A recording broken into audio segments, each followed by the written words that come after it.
오늘은 전환기 교회의 자기 모색 부분을 공부하겠습니다.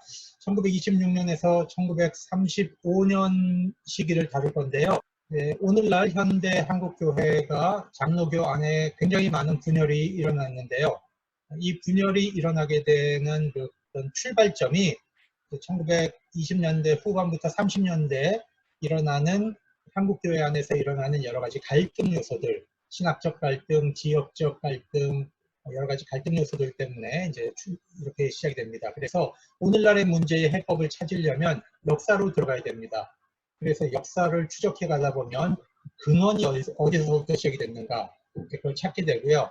그러면 그 근원의 출발점이 정당했는가, 뭔가 이제 오해에서 비롯됐는가, 다른 해결 방법은 없었는가, 이런 거를 뿌리부터 찾아내는 것이 바로 우리 역사 공부하면서 해야 할 일입니다.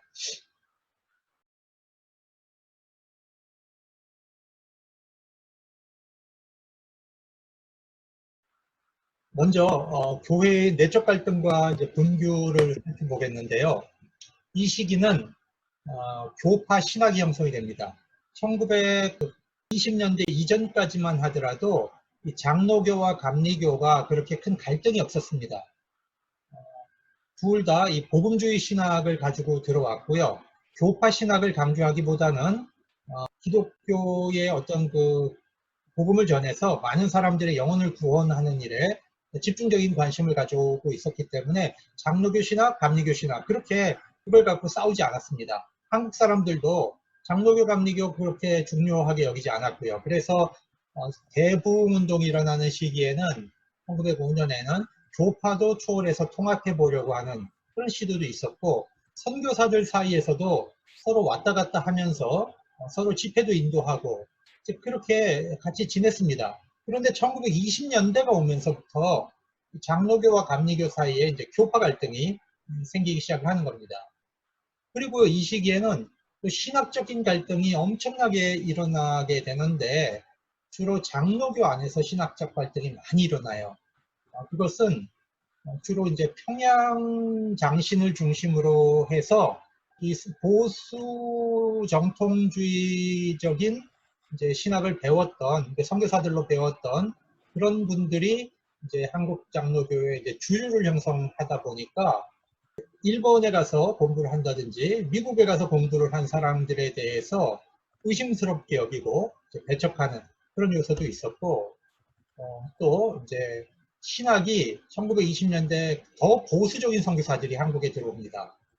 그러면서 이 근본주의 신학을 1920년대 가지고 들어오는 거죠. 그러니까 1920년대 전까지만 하더라도 근본주의 문제가 그렇게 크게 부각이 되지 않았어요. 보수적 복음주의 그런 거였어요. 근데 1920년대가 오면서 굉장히 이제 첨단적 보수주의가 들어오게 되는 거죠. 그러면서 또 1920년대 선교사와 한국인들 사이에 굉장히 이제 갈등이 많이 일어납니다. 장로교와 감리교의 갈등도 있었지만 장로교 안에서 보수와 진보의 갈등, 또 서북이 주도하는 교권에 대한 비서북의 반감, 한국인과 선교사들 사이의 갈등, 자, 이런 것들이 이제 막 부각이 됩니다. 그리고 1920년대 후반 30년대 초에는 또 이제 자치 운동이 일어납니다. 그러니까 선교사와 교권에 대해서 교회가 그것으로부터 자치하고 독립하려고 하는 그런 여러 가지 운동이 일어나는데, 그것을 우리가 이제 자유교회 운동이라고 부르죠. 그 다음에 조선족 기독교 운동, 시무라 간조의 무교회주의 운동에 영향을 받은 사람들이 한국의 선교사와 교권에 갇혀 있는 기독교 말고 우리 민족주의적 관점에서 접근하려는 그런 이제 기독교 운동이 또 일어납니다. 그리고 이 시기에는 기독교 민족운동이 또 일어나면서 신간회와 근후회 운동이 있는데, 이것은 기독교와 사회주의 세력 간에 연합을 해서 일제에 저항하려고 했던 그런 운동이 바로 신간회와 근후회 운동입니다. 1928년 예루살렘에서 열리는 국제선교대회에 이제 한국 대표들이 참여를 합니다. 그리고 거기서 돌아와서 우리 기독교 선교가 단순히 영혼 구원뿐만이 아니라 우리 기독교 신앙이 사회적인 문제에도 대응을 해야 된다라고 하는 그런 신학적 인식을 갖게 돼요. 그러면서 농촌 운동에 이제 뛰어들고 여러 가지 이제 절제 사업, 사회 사업 같은 걸 하게 됩니다. 그런데 그런 걸 또 싫어하는 보수 신학이 있죠. 그러다 보니까 이제 에큐메니컬적인 영향을 받았던 사회 참여 운동에 대해서 또 보수 운동이 거기에 이제 반발을 해서 또 갈등이 일어나는 이런 운동들이 현상들이 나타납니다. 1884년에 알렌이 들어왔고요. 1885년에 언더우드와 아펜젤러가 들어왔죠. 그러다 보니까 이 시기가 이제 한국 교회로서는 선교사가 들어온 희년이 되는 시기입니다. 선교 50주년 이제 희년 잔치를 해야 되는 시기인데 이때에 한국 교회는 장로교와 감리교 사이가 가장 이제 사이가 나빴고 장로교 안에서 많은 신학적 갈등이 일어나고 있는 그런 시기였다는 것이죠. 그래서 희년 잔치가 정말 기쁨의 잔치가 되지 못하고 갈등과 분열의 그런 잔치가 됐는데 이때는 우리가 또 이제 일본 사람들이 1931년 만주사변을 일으키고 1932년 이제 중국 침략을 하면서 한반도에 또 신사참배 강요를 막 하고 있는 그런 시기였어요. 그런데 우리가 적 앞에서는 분열되면 안 되잖아요. 그죠? 일본의 그런 이제 기독교 탄압이 다가오고 있는데 한국 교회가 그것을 눈치채고 연합하고 일치했어야 되는데 사슴떼를 사자가 이렇게 노려보면서 분열을 기다리는 거죠. 분열되면 하나하나 잡아먹을 수 있으니까. 그런데 적 앞에서 한국 교회가 갈갈이 찢기고 분열되는 현상을 보이게 됩니다. 그래서 일제가 신사참배를 강요해 왔을 때 거기에 통일되고 단합된 저항을 하지 못하고 각자 대응을 하다가 각계 격파당하는 이러한 슬픈 역사가 1930년대에 이제 일어나게 됩니다.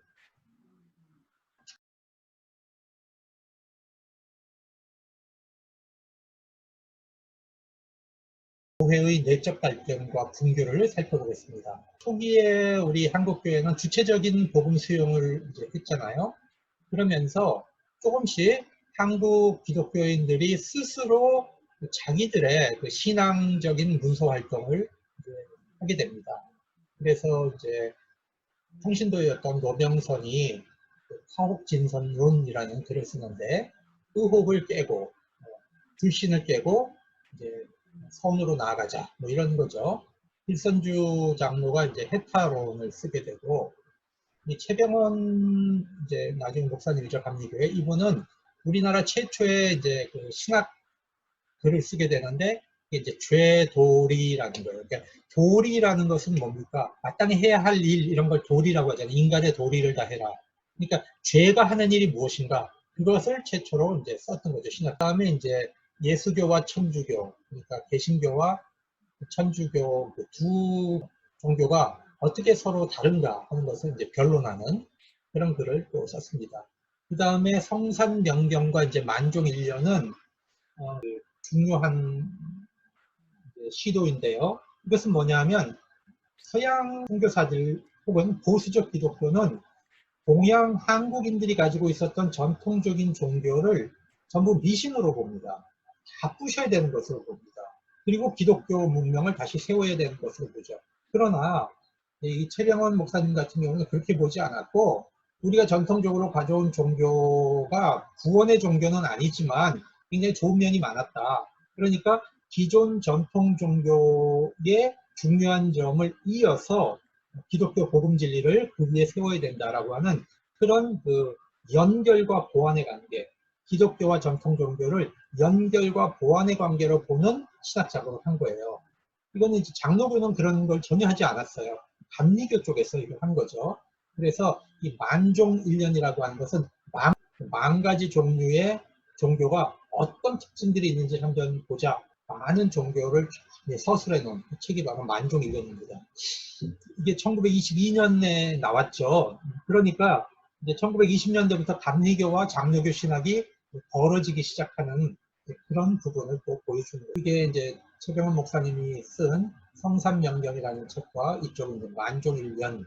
그 연이라는 게 이제 고기를 점인다는 뜻이에요. 고기를 이제 세계의 여러 가지 종교를 한눈에 넣고 좀 보자.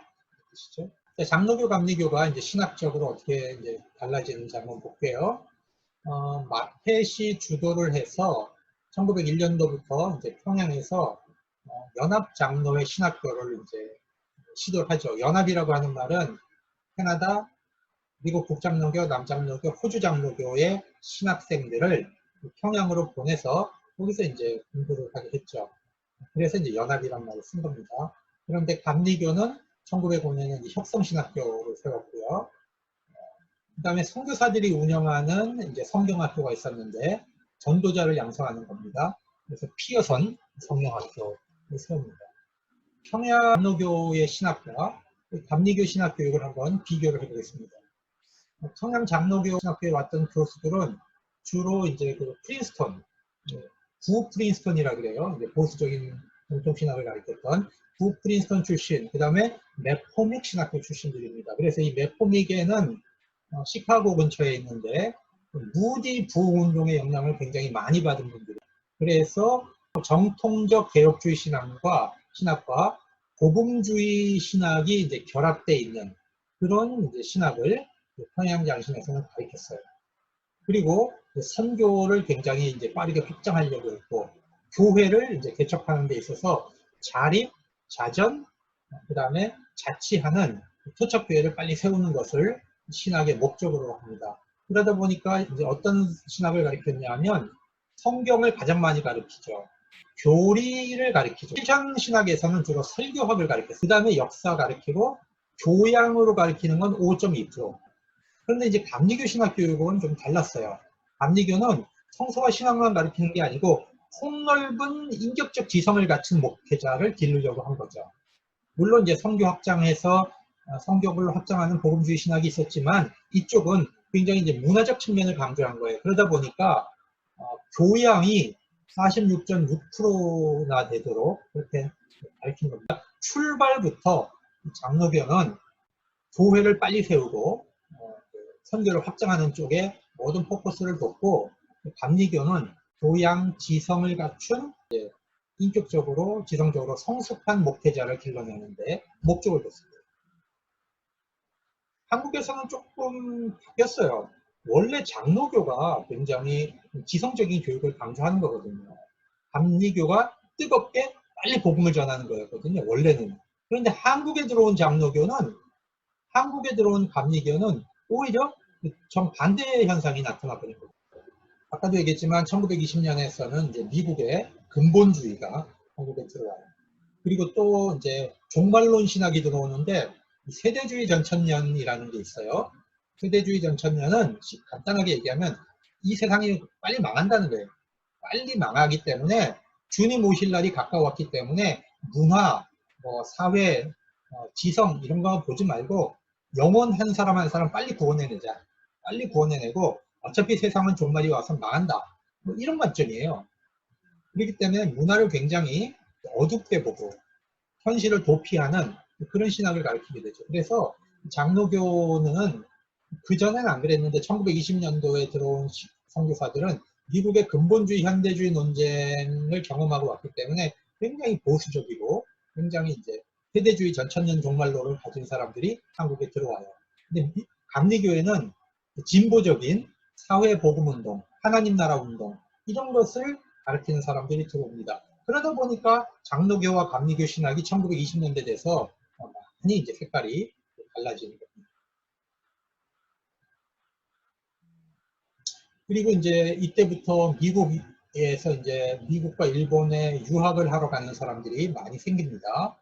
그러면서 이 사람들이 이제 30년대쯤 돼서 돌아오는데, 그러니까 미국과 일본에서 유학한 사람들에 대해서 이 평양 출신들이 의심을 하는 거죠. 이 사람들이 보수주의 신학에서 벗어난 신학을 가르칠까봐 감시하고 경계하는 그런 현상들이 많이 생겨요. 그러면서 서북 기독교와 비서북 굉장히 서로 갈등을 하는 겁니다. 여기에는 지방색도 들어가고 교권 싸움도 들어가고 신학 싸움도 들어가는 그런 현상이 나타납니다. 자, 그러면 신학적 갈등이 이제 어떻게 나타났는지 몇 가지만 살펴볼게요. 만우 송창근 목사님이라는 분이 계시는데 이분은 함경북도 출신인데 이제 그 일본의 그 관서학원, 칸사이 학원에 가서 공부를 하고, 미국 프린스턴에서 공부하고, 1931년에 이제 그 덴버 신학교에서 경건주의 신학으로 신학 박사 학위를 받으신 이제 우리나라의 굉장히 탁월한 인텔리입니다. 영성도 굉장히 훌륭한 분이었어요. 그런데 이분이 함경도 출신이잖아요.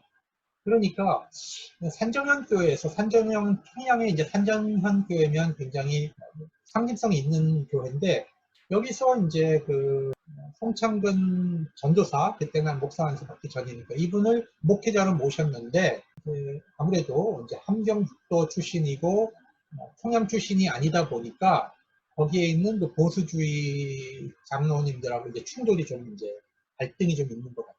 생겨난 것 같아요. 그래서 송창근 목사님이 그 교회를 사임합니다. 이제 부산에 가서 빈민 학생들을 돌보는 일을 하는데, 이때이니 주기철 목사님이 산정현 교회에 목회자로 오시게 되죠. 그런데 주기철 목사님은 경남 출신이지만 평양에서 공부를 했죠. 그러다 보니까 이분이 산정현 교회에 가셔서 안정적인 목회를 하게 됐고, 또 신사참배에 저항할 수 있는 기틀을 마련하게 됩니다. 훗날 1940년에 송창근 목사님은 조선신학교를 설립하게 됩니다. 그런데 이 조선신학교는 나중에 이제 기장 분립의 주 원인이 되게 되는 거죠. 조선신학교가 한국신학대학교가 되고 해방 이후에 지금의 이제 한신대학교가 되는 겁니다. 송창근 목사님이 살아계셨으면 아마 기장과 예장이 분립되지 않았을 거라고 보는 사람이 많이 있습니다. 그런데 송창근 목사님이 이제 6.25 때 납북이 되면서 신학적 갈등을 중재할 수 있는 분이 없어져서, 두 번째로 이제 신학적 사건은 김재준 목사님이 평양장신의 잡지였던 신학진함에다가 이사야 임마누엘 예언연구라는 이제 논문을 기고하는데, 이분은 이제 거기다가 뭐라고 썼냐면, 성경에 나오는 이 동정녀라고 하는 그 표현이 이사야에서는 동정녀라는 뜻이 아니고 그 처녀를 나타내는 겁니다. 그렇게 이야기를 합니다. 그리고요, 이 논문을 쓰면서 이 축자 영감설과 근본주의는 어떤 면에서 이제 정통에서 벗어난 이제 다른 의미에서의 거의 이단 사설이다, 이런 식으로 축자 영감설과 근본주의를 비판합니다. 그 평양장신의 보수주의를 잇는다는 평을 듣고 있는 이 박형룡 박사가, 김대중 박사는 고등비평을 쓰는 신신학자다, 이런 식으로 비판을 합니다. 그러니까 이 1933년부터 김재준과 박형룡의 신학 갈등이 시작이 됐고요. 이것이 훗날 김재준 목사를 해방 이후에 목사직에서 제명하고 조선신학교를 인정하지 않게 되는 이제 출발이 되는 거죠. 장군 김재준 목사님은 함경북도 출신이에요. 마찬가지로 송창근 목사님하고 같이 이제 도쿄에 있는 그 청산학원 아오야마에서 공부를 하셨는데, 이 청산학원은 굉장히 진보적인 신학을 가르쳤습니다. 그리고 이분 이제 프린스턴에 가서 구약으로 석사를 하셨죠. 김재준 목사님은 아까 송창근 목사님과 함께 1940년에 이제 조선신학교를 설립하게 됩니다. 민주화 운동을 하다가 이제 박정희 대통령 때 쫓겨나서 캐나다에 가서 오래 사셨어요. 이분이 이제 문익환, 서남동, 안병무와 같은 기장의 쟁쟁한 신학자들을 길러낸 인물이기도 하고요. 우리 찬송가의 어둠 밤 마음에 잠겨, 그 찬송의 이제 작사도 이분이 하셨습니다. 그 다음에 이제 여권 문제를 볼게요. 1930년에 그 감리교는 여자 선교사 14분을 목사 안수를 합니다. 그러다 보니까 이제 함경도 쪽이 굉장히 이제 진보적이에요. 캐나다 선교부의 영향을 받아서. 그래서 함남노회에 그 교회 여성들이 왜 남자들만 장로직을 안수하고 여성들은 장로 안수를 하지 않느냐. 그래서 노회에다가 헌의안을 냅니다. 그런데 이 김춘배 목사라는 분이 이제 그거를 지지하는 글을 기독공부에 쓰게 되는 거죠. 그래서 바울이 여자는 가르치지 마라, 여자는 잠잠하라, 그렇게 말한 것은 망고불변의 진리가 아니고 2000년 전에 그 지역에서 여성들이 문제를 일으켰기 때문에 한 말이지 그 말 자체가 망고불변의 진리가 아니다. 왜 여자가 가르치지 말아야 되느냐? 이제 이런 글을 써요. 이때 연구위원을 만들어서 이제 보수주의 신학권에서는 역시 또 박형령이 들어가죠. 박형령, 연봉남, 윤하영, 로버츠, 불 이런 사람들이 뭐라고 결정했냐면 여자는 가르치지 말고 잠잠하라는 것은 망고불변의 진리다. 그러니까 그 성서를 믿지 않는 목사는 자격정지하고 출교해야 된다. 뭐 이런 식으로 말을 해버린 거예요. 그러니까 이제 김충배 목사가 어쩔 수 없어서 자기가 이제 자기 발언을 취소하고 이제 이 사건이 이제 끝나버립니다. 여기부터 1933년 여기부터 여권 안수 문제가 이제 시작이 됩니다. 여러분 장로 안수직을 청원했지만 이건 결국 무슨 얘기냐면 장로교 안에서 장로 안수직은 목사 안수직까지도 포함이 되는 거거든요. 그러니까 여성 목사 안수직 논쟁의 출발이 바로 여기서부터 시작이 되는 겁니다. 그래서 오랜 기간 동안 기독교 장로회에서는 1950년대에 목사 안수직을 합니다. 대장 통합 측은 90년대에 와서 여성 안수를 하게 되는 거고요. 합동 측은 아직도 안수를 이제 절대 하지 않고 있습니다. 그리고 이제 신학 갈등의 또 하나의 부분은 이제 김영주 목사님이라는 분인데 이분이 이제 성남교회 담임을 하시다가 6.25 때 납북되셨어요. 이분이 이제 만국주의 공과 장년부에다가 이런 글을 씁니다. 창세기 저자가 모세가 아니라 불확실하다. 이런 글을 씁니다. 그러니까 모세 5경이 모세가 쓴 게 아니라는 걸 얘기한 거죠. 근데 이거 맞는 얘기거든요. 신명기에 보면은 모세가 죽은 다음 얘기도 나와요. 그죠? 모세가 죽은 다음 이야기가 나오는데 어떻게 모세가 쓴 겁니까? 모세 5경. 그건 이제 말이 안 되는 얘기인데 이 시대는 이제 모세 5경이 모세가 썼다는 거를 무슨 교리처럼 믿었던 시대란 말이에요. 근데 모세 5경설은 기독교 전통이 아니에요. 이거는 유대교 전통입니다, 사실. 그래서 모세 저장론을 이제 옹호하는 그 보수 신학권의 입장에서는 이제 모세 저장론을 부정하는 사람은 이제 목사직을 그만두게 해야 된다 이런 결정을 합니다. 그런데 이제 이 글을 쓸 때는 이름을 자기 개인 이름을 밝히지 않고 썼기 때문에 김영주 목사가 직접 타격을 받지는 않았지만 누가 썼는지는 뭐 다 알고 있는 얘기죠. 그러니까 김영주 목사를 겨냥해서 이 사건이 나온 겁니다. 자, 아빙돈 성경 주석 사건입니다. 미국에서 그 아빙돈 회사에서 이제 성서 주석을 단권짜리 성서 주석을 냈어요. 그런데 이 성경 주석을 이제 주도한 분은 감리교회 이제 유형기 목사님이고 그걸 번역한 사람은 53명의 전국의 젊은 이제 그 신학자들, 인텔리 신학자들이 이제 참여를 한 겁니다. 그런데 이 책은 미국에서 이제 문서 비평, 고등 비평, 역사 비평을 사용해서 이제 낸 주석이에요. 그러다 보니까 이제 장로교 측에서 이 책이 나오자마자 이 책은 이제 이단 문서다. 특히 이제 김선주 목사님 같은 경우가 이 문서 이단 문서다. 장로교 목사들은 이거 읽으면 안 된다. 이렇게 이제 주장을 하고 여기에 참여한 목사들을 이제 소반 교회가 잘 지도해라 이렇게 말한 거죠. 그래서 여기에 참여했던 젊은 신학자들이 이제 자기 입장을 밝혀야 되는 그런 상황이 벌어집니다. 특별히 이제 평양노회에서 이제 이거를 이제 문제를 삼았는데 그 당시 이제 평양노회에 소속돼 있었던 분이 김재준, 송창근, 최필근, 한경직 뭐 이런 분들이 이제 평양노회에 불려가서 이제 해명을 하게 된 거죠. 필근 목사님 같은 경우는 그냥 무조건 잘못했다. 그리고 이제 빠져나왔고 한경직 목사님 같은 경우는 이제 그 특유의 부드러움을 가지고 아주 부드럽게 설득을 했죠. 내가 그 번역하라고 받은 부분은 이제 구약의 성경 구약 부분인데 거기에는 문서 비평, 고등 비평, 역사 비평이 들어가 있지 않았다. 그래서 내가 이제 번역을 했는데 교회에 무리를 일으켰다면 송구스럽게 생각한다. 문에 송창을 목사님은 이렇게 얘기하는 겁니다. 아니 신학자가 자기 신학적 양심을 가지고 쓴 한 작업 행위에 대해서 왜 타인이 이래라 저래라 말을 하느냐? 나는 사과 못한다. 그리고 당당하게 이제 송창을 목사님은 자기 신학적 입장을 밝혔죠. 뭐 아무튼 이제 이런 사건이 벌어진 겁니다. 결국에 이제 이것은 뭐냐 하면 그 보수 정통주의, 근본주의 성서관을 갖고 있는 분들이 다른 관점을 가지고 있었던 사람들을 이제 자유주의라고 비판하게 되는 그런 사건이에요. 그래서 이 사건이 전부 다 어느 때 일어나느냐?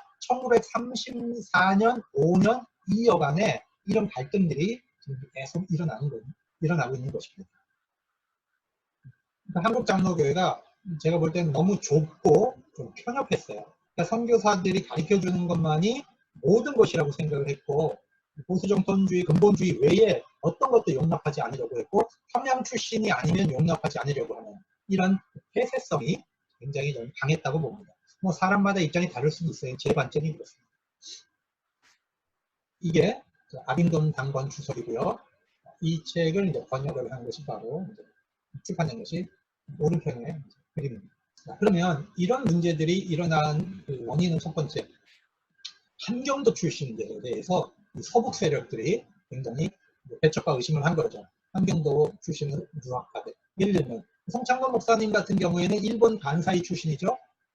미국 가서 이제 덴버 신학교에서 경건주의를 공부했어요. 근데 이분은 평양 신학교 출신이 아닙니다. 또 김재준 목사님 같은 경우에는 일본 아오야마에서 공부를 했고 프린스턴에서 석사를 했죠. 여기도 평양 출신이 아닌데 선교사와 직접적 관계를 갖고 있는 분이 아닙니다.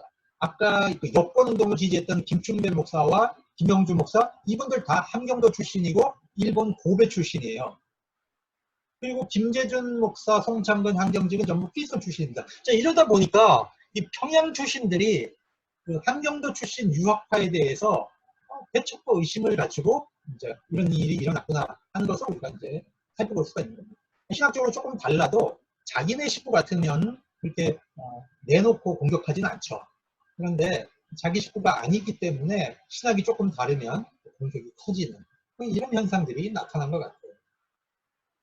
자, 그러면 서북과 비서북이 왜 그렇게 갈등을 했는가 한번 보죠. 조선 사회를 처음에 만든 그 이제 주체자들이 누굽니까? 함경도에 이제 주로 그 군부 세력들이 여기 이제 많이 이제 성장을 하고 있었습니다. 왜냐하면 그 고려 말기에 요동정벌을 하려고 했잖아요. 그 최영 장군이라든지 이런 분들이 그죠? 그러다 보니까 이 함경도 일대에 이제 군부 세력을 이제 키워낸 겁니다. 그리고 조선 말기에 이제 누가 잘합니까? 그 주자학을 중심으로 한 신유학 세력들, 이 성리학자들 세력이 성장을 하잖아요. 그 인텔리들이 주로 어디 출신이냐면 경상북도 출신이란 말입니다. 그래서 여기서 이제 그 정몽주, 저희 이제 그 다음에 정도전, 이런 그 유학 세력들, 인텔리들과 여기에 이제 이성계, 뭐 이런 그 군부 세력들이 손을 잡고 쿠데타를 해서 조선을 세우는 거죠. 그리고 여기다가 이제 도읍을 정하는 거잖아요. 그러면서 이 서북 세력들은 관직에 등용을 하지 않습니다. 그리고 이 전라남도 지역은 여기는 유배지죠. 유배지고 여기는 곡창지대이기 때문에 이 전라도에서 나오는 쌀로 조선이 이제 그 거의 먹고 사는 거죠. 어떤 면에서. 경상도야 먹을 게 납니까? 여기 뭐 산자락인데 전부. 그러니까 이 경상도 사람들은 어떻게든지 권력을 장악해서 그죠? 어떤 그 정치 지향적인 이제 그런 것이 굉장히 강한 사람들이죠. 그래서 여러분 세조가들 전부 이쪽에서 나오잖아요. 자, 그러면서 정몽주 정도전은 이제 이 군부에 의해서 제거되고 이쪽이 이제 다스려지는 거예요. 그러니까 이쪽 사람들은 권력에서 소외가 되고 이쪽 사람들은 모든 이 조선사회 안에서 주도적인 힘에서 소외가 되는 집단입니다. 그리고 여기는 양반 계층이 그렇게 강하지는 않습니다. 양반이 없습니다. 그러니까 이 사람들 어떻게 먹고 삽니까? 이 중국과 무역을 해서 이 사람들이 먹고 살기 때문에 굉장히 진취적이고 진보적이고 빠르고 신분에 대한 어떤 그런 질서 이런 것에도 얽매이지 않는 그런 것이 있는 사람들이에요. 그러다 보니까 이 서북 세력들이 이쪽으로 기독교가 들어왔을 때 굉장히 빠르게 받아들이는 거죠. 그리고 이 서울은 전통적으로 이제 그 조선의 중심이잖아요. 근데 선교사들도 보세요. 이쪽에 누가 있습니까? 이쪽은 언더우드가 있죠. 언더우드가 이제 여기를 중심으로 장로교가 선교를 했고, 이 평양을 중심으로 누가 있습니까? 마펫이 선교를 했잖아요. 마펫은 전통적으로 그 복음화, 그죠? 선교 확장 이쪽을 강조했던 분이고, 언더우드는 굉장히 문명화적인 문명을, 기독교 문명을 강조했던 그런 측면이 있죠. 그러다 보니까 이 서북이 어떤 이제 모든 교권의 중심을 잡게 되는 그런 결과가 된 겁니다. 이것이 바로 그 이제 그림입니다. 그래서 이제 장로교가 이제 그 서북에서는 국성장을 했고, 중산층을 형성하고 있었고, 자녀를 교육할 수 있었죠. 그리고 네비우스 선교 정책에 의해서 교회가 성장을 합니다. 그러다 보니까 굉장히 이제 신학은 이 마펫에 의해서 굉장히 이제 보수적인 신학이 형성이 되고, 자기들의 반대하는 이제 반서북에 대해서 굉장히 대립적 입장을 잡는데, 서울 경기 지역은 전통적으로 여기가 이제 조선사의 핵심층이다 보니까 기독교를 잘 안 받아들이죠. 그러니까 여기서 누가 이제 기독교를 받아들이냐면 상인, 천민, 부녀자들이 받아들이게 됩니다. 그리고 이것은 주로 기독교 학교, 독립협회 운동을 통해 형성된 이제 신지식층, 이런 이제 소수의 양반 계층들, 이런 사람들이 기독교를 받아들이고, 선교 정책도 보면 교육, 의료 이런 것이 발전하게 됩니다. 그래서 이쪽은 상대적으로 서북보다는 신학적으로 이제 진보적인 입장을 취하게 됩니다. 그래서 서북과 이제 비서북의 갈등은 이런 데서부터 출발합니다. 자, 여기도 보시면 위에는 장로교고 밑에는 감리교입니다. 그런데 장로교가 서북 지역이 절반 이상이에요. 그러니까 다른 모든 지역이 합쳐도 서북한테 당해낼 수가 없는 거죠. 중부, 서울, 경기 4.5%밖에 안 돼요. 영남, 경기도 19%, 호남 14%, 그 다음에 함경도 7.7% 이렇게 되는 겁니다. 상대적으로 감리교는 서북이 33%, 여기도 뭐 무시 못하는 숫자이죠. 그러나 서울 경기가 감리교의 대부분이죠, 사실. 64.5%는 서울 경기 충청 요 지역에 다 모여 있는 겁니다. 자, 그러면 이제 장로교와 감리교가 이제 또 발전을 겪는데, 여러 가지 연합 사업이 이제 깨져나가기 시작한다. 먼저 찬송가가 깨집니다. 그동안까지는 장감이 같이 썼던 이제 찬송가가 있었어요. 그런데 이제 그 예수교 서회에서 이 신정 찬송가를 내놨습니다. 장감이 같이 쓰는 찬송가로. 그런데 거기에 반발을 하고 장로교에서 1934년에 신편 찬송가를 만들어요. 감리교하고 같이 안 쓰겠다는 거죠. 그런 측면도 있지만 장로교가 주류인데 왜 장로교가 하는 말을 안 듣고 니네들 마음대로 하느냐, 이런 패권도 여기에 작용을 했습니다. 그리고 장로교만 신편 찬송가를 만들어서 팔면 그 재정적인 것도 장로교로 들어오잖아요. 그런데 이 신전 찬송가, 연합 찬송가를 쓰면 그 재정이 전부 예수교 서회로 들어갔잖아요. 이러다 보니까 이제 그 장로교 쪽에서 제가 볼 때는 좀 뭐라고 하나 패권 이렇게 해서 찬송가를 분리시켜 버렸어요. 그러다 보니까 장감 사이에 예배에서 같이 부르던 찬송가도 이제는 분열이 되게 됩니다. 그 다음에 이제 신문의 문제입니다.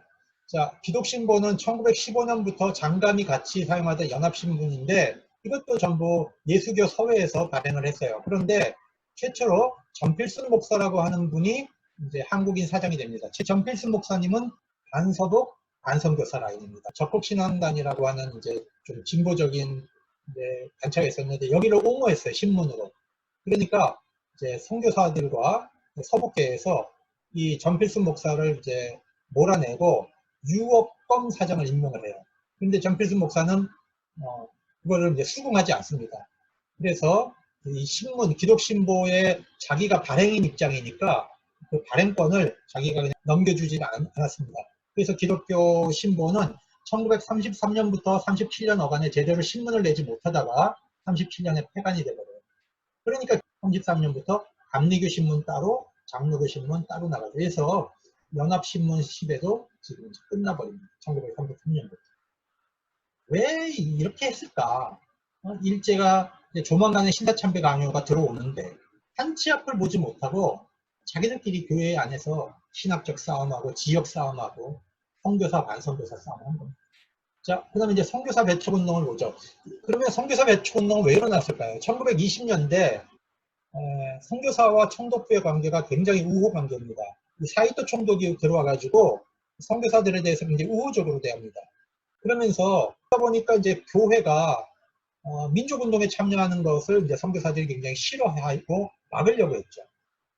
이러니까 이제 한국인들은 선교사들의 그런 행위가 또 싫은 겁니다. 그런 와중에 몇 가지 이제 사건이 일어나. 여러분 이제 책에서 봤겠지만 이 허시모라고 하는 안식교 선교사가 그 과수원을 사가지고 운영을 했는데 그 어린아이들이 과수원에 가서 따먹잖아요. 서리를 따먹는데 그거는 우리 한국인들의 어떤 면에서 그냥 관례적으로 그냥 좀 따먹을 수 있는 거죠. 근데 허시모가 그 아이를 잡아다가 이 영산으로 그 아이 볼에다가 도적이라고 썼어요. 도적이라고. 이 사건을 이제 동아일보하고 이제 조선일보가 이 선교사들의 만행이다 그러고 막 대대적으로 보도를 하면서 이제 그 선교사들에 대한 사회적으로 굉장히 이제 나쁜 인식이 퍼져갑니다. 그래서 허시모는 사과하고 미국으로 돌아가죠.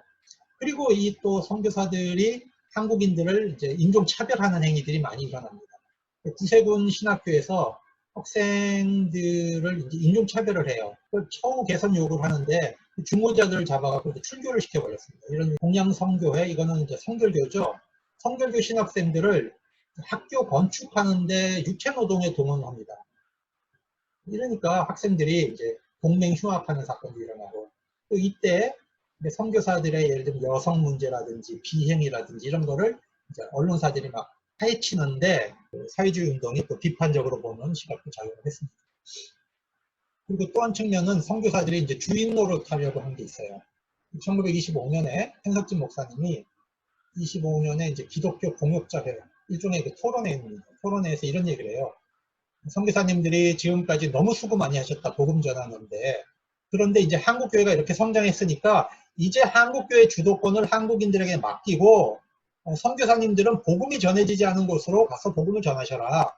그런데 정 갈 데가 없으면 하늘나라로 가셔라. 이렇게 얘기를 한 겁니다. 그러니까 그냥 막대시 화가 나갖고 자리에서 벌떡 일어났어요. 그러니까 마목사, 당신을 아껴서 하는 말인데 당신도 떠나라. 한국에서 더 있으면 백해무익한 존재가 된다. 이런 식으로 이제 얘기를 한 겁니다. 그러면 결국엔 이건 뭐냐? 선교사들이 주도권을 한국인들에게 넘겨주지 않고 너무 오랫동안 이제 주인 노릇하려고 하는 게 이제 여기에 이제 한국 지도자들의 어떤 불편함이 이제 축적돼서 나온 겁니다. 긍정적인 의미도 있어요. 한국교회가 이제 자립하겠다는 의지가 있는 건데 부정적인 측면에서는 일제가 이제 반미 운동을 막 부추기고 있었거든요. 사실은 한국교회를 분열시키기 위해서 그런 측면에 한국 지도자들이 이제 편승한 거가 된 거 아니냐 결국에는 이런 부정적 측면도 봅니다. 첫 번째 1세대 선교사들은 굉장히 헌신적이었죠. 고난받고 선교하고 이제 이런 삶을 살았는데 2세대 세컨 제너레이션 선교사들은 신학교 갓 졸업하고 들어와서 한국의 문화도 이해 못하면서 주인 노릇한 거예요. 여기에 대해서 이제 한국인들의 불만이 인종차별 문화 우월주의에 대한 불평이 이제 자라난 거죠. 그리고 이제 한국인들이 자치해야 되겠다는 정신이 생긴 겁니다. 이때 일본이 중국 침략을 하면서 동양적 기독교를 수립하자 이런 걸 주장합니다. 즉 일본을 중심으로 한 기독교 이런 것을 이제 세워야지 서양인들이 중심이 된 기독교는 이제 반대국적인 것이다. 이런 운동을 막 하고 있었던 때예요, 사실은.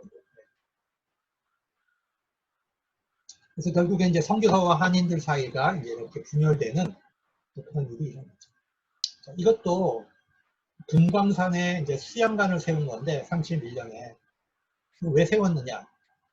여름이 되면 선교사들은 휴가를 갑니다. 지리산 같은 데도 이제 선교사들 휴양관이 있고 지금 이제 김일성 별장이 있는 저기 소래 지역에도 사실은 선교사들 별장이 있었어요. 그런데 한국 목사들은 죽으라고 일하고 고생해도 수양관 휴가 갈 데가 없었던 거죠.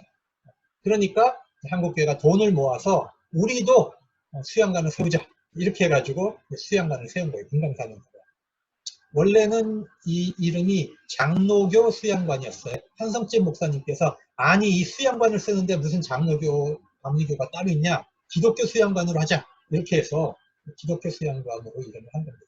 한성재 목사님이 굉장히 그 에큐메니컬한 마인드가 있었던 거죠.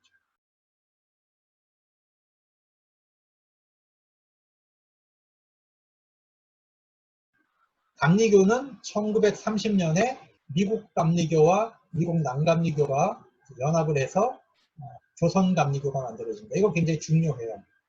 미국은 아직도 감리교를 통합하지 못하고 있었습니다. 미국 남감리교, 북감리교가. 그런데 한국에서는 선교지에서는 조선 감리교가 생긴 거죠. 통합을 해가지고. 자치는 얻었지만 재정적으로 독립을 할 수가 없었던 그런 상황입니다. 자, 이때 이 양규삼 목사를 이제 총리사로 세우죠. 총리사. 총리사라는 뜻은 원래는 이제 감독을 세워야 되는 거죠. 감독. 그런데 감독으로 세우면 재정적인 문제가 미국부터 어려움이 있으니까 감독이라는 표현을 쓰지 않고 총리사라는 표현만 썼어요. 그리고 14명의 여자 선교사들을 안수합니다. 그럼 미국에서도 아직 여자 목사 안수 안 할 때예요. 근데 여자 목사를 안수했다고 하는 것은 선교지는 굉장히 혁명적으로 진취적인 사업을 할 수 있는 곳이라는 뜻이죠. 신앙 부흥운동 봅시다. 3.1운동 이후에 부흥운동이 또 일어나거든요. 우리가 그래서 20년대, 30년대 부흥운동하고 1907년도 평양 부흥운동은 굉장히 차이가 있어요. 자, 이 1907년도 그 부흥운동과 백만인 구정운동은 주로 어떤 형태였어요? 집단적인 신앙체험을 했죠. 성령의 역사로 사람들이 집단적인 죄의식을 느끼고 집단적으로 회개하고 집단적으로 회심하는 이런 사건이 있었는데 1920년, 30년은 굉장히 달라요. 그렇지 않고 부흥사 개인의 영성에 굉장히 이제 의존을 하는 거죠. 예를 들면은 일선주 목사님 같은 경우 굉장히 이제 종말론을 가르치는 그런 부흥운동을 했잖아요. 김익두 목사님 같은 경우는 신유 집회를 막 했잖아요. 그 다음에 이영도 목사님 같은 경우에는 이제 고난을 견디면서 그리스도와 연합하는 이런 식으로 개개인의 부흥사들의 어떤 칼라에 따라서 차이가 있었는데 주로 신유, 신비, 내세지향 이런 거죠. 그러니까 신유는 김익두, 신비주의는 이영도, 내세지향적인 것은 주로 이제 다 내세지향적이죠, 사실. 이때는 우리가 3.1운동 실패한 이후로 이 패배주의하고 허무주의가 막 쫙 깔려 있었던 때입니다. 나라 전체에. 그래서 막 노래도 어떤 노래가 나와요? 사회 찬미, 죽음을 찬미하잖아. 험악한 광야를 달리는 인생아, 너는 어디서 무엇을 하느냐. 뭐 이런 식으로, 그죠?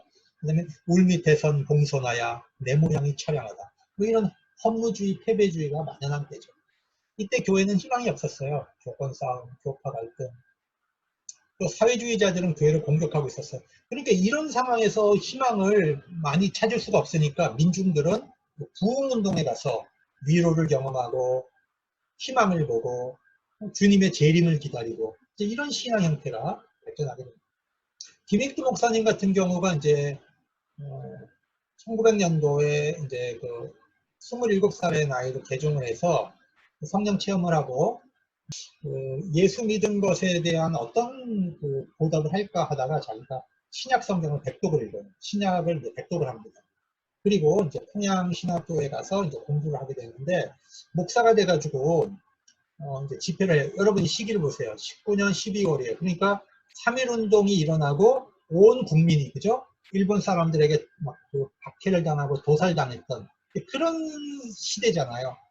병들고 가난하고 억울하고 나라에 대한 희망은 없고 막 이런 절망적인 상태에서 붙잡을 게 없잖아요. 그죠? 근데 이제 사경회를 이제 집회를 하는데 여기서 이 그 헌법교회 대구 쪽이에요. 이 턱이 완전히 돌아갔던 환자가 이 턱이 제자리에 와서 붙는 그런 기적이 일어났어요. 신유 집회가. 그러면서 김익두 목사가 집회하는 곳마다 막 이런 그런 기적이 일어나는 겁니다. 근데 그때 마침 장로교 총회 헌법에는 이적과 권능이 예수님 시대 이후로 정지되었다는 그 문구가 들어가 있었어요. 뭐예요? 그 보수 정통주의 장로교 교리거든요. 그러니까 이제 임태권 목사님이 이제 돌아다니면서 모든 자료를 조사해서 사진 찍고 김익두 목사 집회에 일어났던 기적을 다 모아가지고 헌법을 고쳐달라고 이제 요구를 하는데 민중들이 가난하고 못 배우고 희망이 없는 민중들이 이런 신유 집회에 몰려간 김익두 목사님의 집회입니다.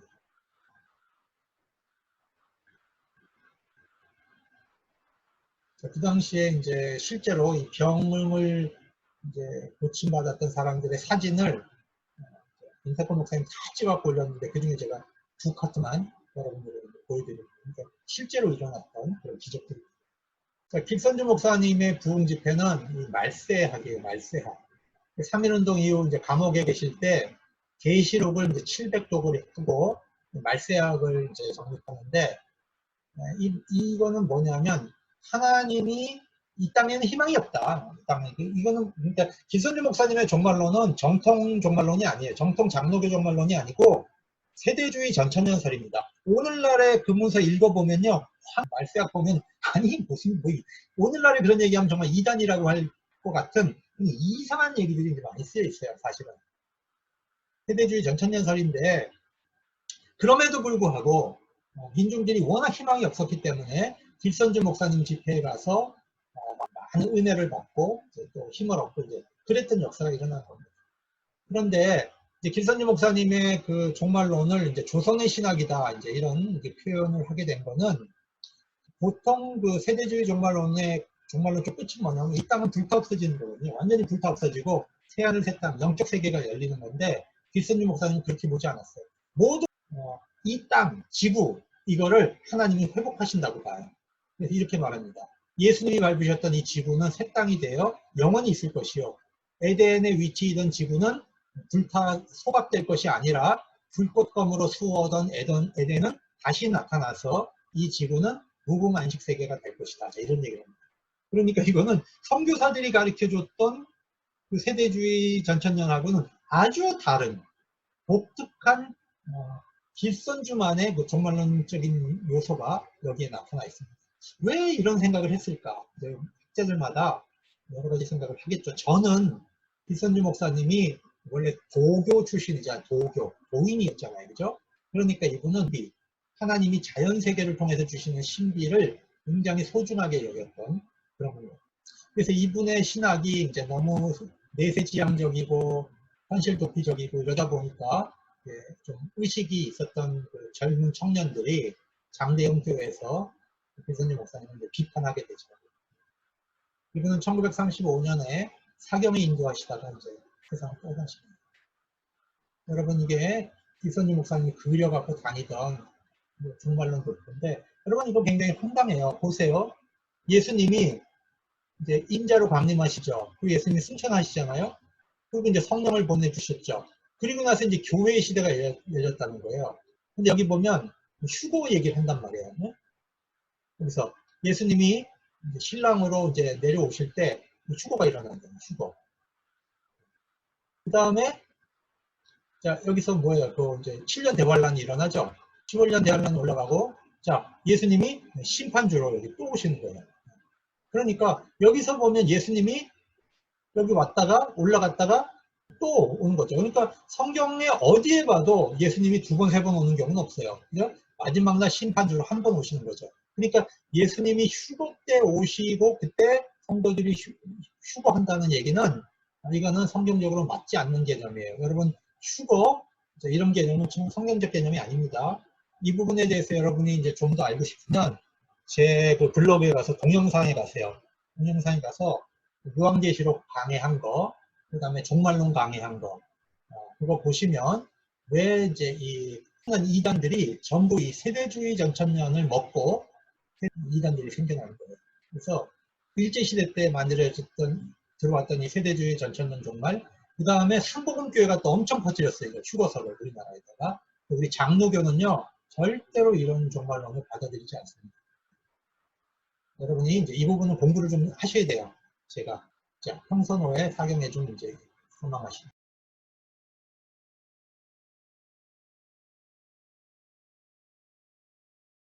아까 우리가 이제 김익두 목사님, 그다음에 길선주 목사님 배웠는데 이제 또 한 명의 이제 부흥사였던 이용두 목사님의 신비주의를 공부할게요. 이용두 목사도 민족주의자였습니다. 3.1운동에 참여했고 3년간의 옥고를 치렀어요. 그리고 이제 확성신학교에 가서 이제 공부를 하는데 이분은 이제 폐병 말기였습니다. 자기가 신학교에 있는 동안 폐병 말기였어요. 그래서 거의 늘 몸에 죽음을 이제 안고 살았어요.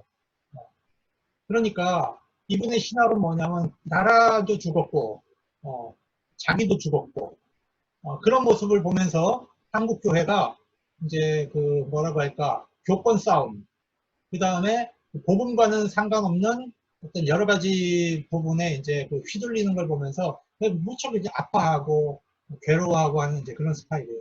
그래서 이영도 목사님의 그 신학은 고난받는 그리스도와 하나가 되는 겁니다. 고난받는 그리스도와 하나가 되는 겁니다. 그래서 이분의 설교는 이제 그 하나님 앞에 회개하고 그리스도와 하나가 되는 고난을 자기 몸으로 받아들이는 것. 이것이 이제 복음의 굉장히 중요한 요소예요. 그러다 보니까 이제 교회가 형식화되고 생명이 없는 것, 교권 싸움하는 것에 대해서 굉장히 이제 비판적이고 질타를 했습니다.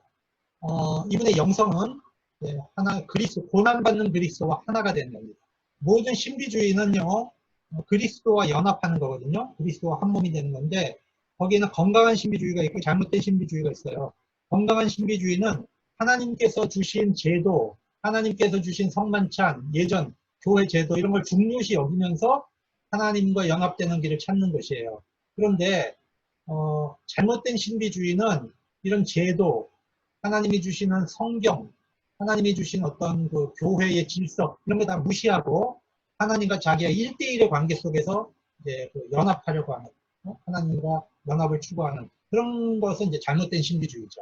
그래서 건강한 신비주의, 잘못된 신비주의 우리가 구분해야 되는데 이영도 목사님은 굉장히 그 탁월한 영성가예요.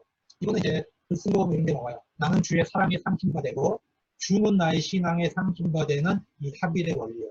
사랑과 신앙의 연합이죠. 오 나의 누나 주를 봐라 일심으로 주를 바라봐라 하는 이제 이런 글을 쓰는데 이영도 목사는 이제 폐병 말기로 이제 병 치료를 하러 고향에 내려갔다가 동네 그 교회에서 설교 부탁을 합니다. 그래서 거기 가서 이렇게 서서 이 불쌍한 그 백성들을 보면서 교인들을 보면서 눈물만 주룩주룩 흘렸어요. 한 시간가량. 이제 그 모습을 지켜보고 있는 교인들이 완전 거기서 이제 은혜 받고 뒤집어진 거죠. 그러니까 뭔가 말을 화려하게 하고 막 그런 게 아니고 자기의 아픔을 정말 몸으로 아파해주는 이영도 목사의 영성, 이 눈물 여기에 이제 사람들이 뒤집힌 거죠. 그 이후로 이영도 목사는 이제 전국적으로 이제 그 집회에 초청을 받아서 갔고 그러다 보니까 이게 어떤 교파에 묶여 있는 사람이 아닌 겁니다. 이 사람이. 네. 여러분 영성가들은요. 이 교파라고 하는 것은 중요한 게 아니에요. 그리스도를 전할 수 있으면 뭐 그게 중요한 것이죠. 그래서 이영도 목사가 이제 유명한 부흥사로 활동을 하는데 기성교회는 굉장히 싫어했어요. 일단 기성교회를 비판을 했고 또 이영도 목사가 또 이제 신비주의자들과 좀 어울렸는데 그 신비주의자들이 건강하지 못한 신비주의자들이 있었어요. 원산의 접신파들인데 극단적 신비주의자들인데 이들과 어울렸기 때문에 여기에 대해서 이제 비난이 많이 왔어요. 그래서 친구들이 얘기하는 거죠. 공개적으로 당신이 만난 이 사람들을 비판하고 관계를 안 하겠다고 해라. 이 사람들이 이용도를 이용한 측면도 있거든요. 신비주의자들이.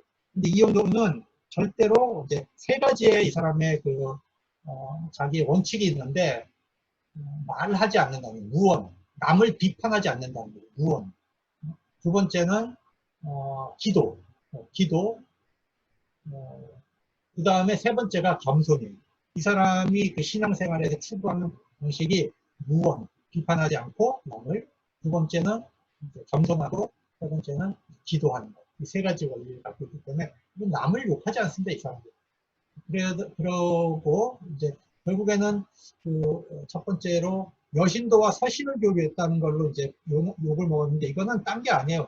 그 신앙적인 것에 대한 문의를 했어요, 여신도가. 거기에 대해 답변을 했는데 그 시대에는 이제 남녀 7대 부동성 뭐 이런 시대니까 이걸 또 윤리적 문제로 삼았고 그 다음에 이제 기도할 때 깜깜하니까 불을 끄고 기도하라고 했는데 남자 여자가 있는데 불 끄라고 했다는 거 이런 게 문제가 됐고 아무튼 이런 게 좀 문제가 됐어요. 네.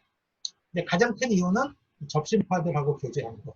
이 부분이 이제 신학적으로 문제가 돼서 이단으로 이제 장로교에서는 정죄를 하고 감리교에서는 이제 집회 가지 마라 이렇게 됐는데 오늘날 이 문제는 오해가 많았다는 것으로 결론이 났습니다. 선교사가 장학을 하고 교권이 주도하는 교회로부터 독립하는 교회를 세우겠다. 이게 자유교회입니다. 근데 그 당시에 독립이란 말 쓸 수가 없잖아요. 일제시대. 그래서 쓴 말이 자유라는 말을 쓴 겁니다. 자, 이 그 자유교회 분립을 제일 먼저 한 사람들은 누구냐면 호남 지역. 남장로교회 선교사들이 굉장히 신학적으로 보수적이고 권위적이었어요. 그러다 보니까 이 최중진 목사를 중심으로 한 이 이제 형제들이 선교사들이 주도하는 교회로부터 교회를 독립했습니다. 이래서 최초의 자유교회가 생기는 겁니다. 김장호 목사는 이제 황해도 사람인데 이 사람은 자유주의가 굉장히 강한 사람이에요. 이 사람만 자유주의자예요. 그래서 이 사람은 이제 홍해가 갈라진 것은 그 당시에 반조였고 오경이어 사건이 일어난 건 점심을 싸우고 나눠 먹은 거다. 이런 식으로 이제 이 사람을 해석을 했는데 이 사람도 이제 반선교사 입장이었고 그다음에 이만진 목사님도 이 사람 민족주의자예요. 이 사람은 굉장히 이제 대구 그 만세 운동 주동자고 굉장히 이제 훌륭한 민족주의자인데 이분도 그 선교사들이 한국 교회를 이제 좌지우지하고 무시하는 것에 대해서 거기에 대해서 반감을 가지고 무시하게 되죠. 자칫. 이만진 목사님은 이제 대구 YMCA 지도자로도 활동을 했습니다. 이 변성묵이라는 사람은 이거예요.